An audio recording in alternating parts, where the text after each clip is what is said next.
It's not like you haven't done. It's not like you haven't done every job there already, Senator. Would that ever be a possibility? That just right out of the box, would you do something other than what you're doing right now if asked? No. Look, I did serve in the first and second Bush White Houses, and there are always conflicts between the staff, and it's just being manifested in a little different way in this White House. But no, I'm happy where I am.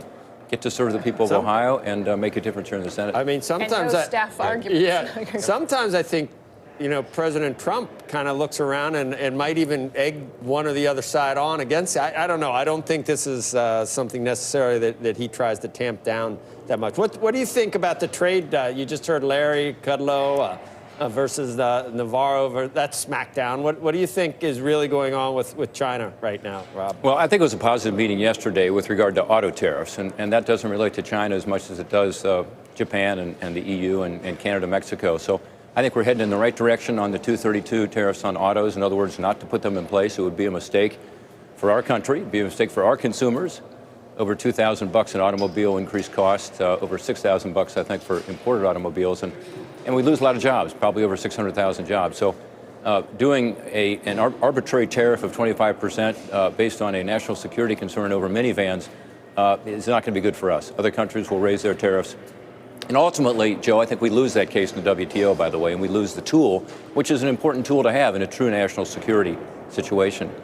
China's a different matter, and we'll see what happens. In a couple weeks, we'll know more. The president's meeting with President Xi of China, and hopefully they can resolve some of these issues, because China is not playing by the international trading rules. You know, they are cheating in a number of ways, and one is this technology transfer issue that the administration is focused on.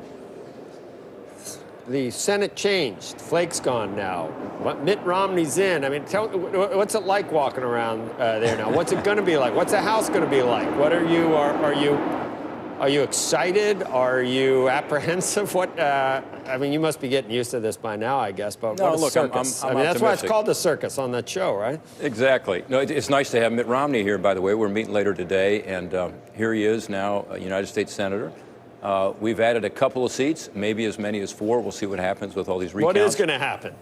I think in Florida we'll probably be okay. I think, you know, less clear in some other states, but I think we'll probably end up winning that seat. So, you know, we'll end up with a little bigger majority. But the House obviously has switched, so we're going to have to work together with Democrats in the House. A lot of that depends on them, Joe. And if they decide to make it 2 years of investigations and perhaps even an impeachment proceeding, we won't get much done as a country. And I think the American people won't be very happy, because I think they are looking for us to get things done. So my hope is that instead that we'll figure out a way to work together. And by the way, sometimes in divided government, you get things done. An example might be, you know, Reagan and Tip O'Neill, who used to work together on things like tax reform and Social Security reform. So we'll see what happens. Tip O'Neill, Nancy Pelosi, and President Trump. Right. That's it. That's the analogy. I wonder. So, what, infrastructure, immigration? What's possible? Yeah, I mean, I actually think immigration is possible. I think I'm in a minority in that view, but I think that Donald Trump, having taken the views he has on immigration, actually has credibility to be able to cut the deal that needs to be cut, which is to both improve the legal and illegal immigration systems in our country, both of which are broken. And I think he has the ability to say, yeah, we're actually going to enforce the laws if we do this, and yet we're going to deal with people who are here in a practical way, and we're going to, you know, tighten the enforcement not just at the border but at the workplace, and end up with a sensible immigration system where we have more people coming on a merit-based legal immigration track. You know, I think there's a possibility there. I really do. Senator, we have an election coming up. I don't know if you know that. You're not talking election already? Oh yeah. 2020? Of course. We're a week out. It's coming up. No, the reason I'm asking, I saw this weird poll yesterday.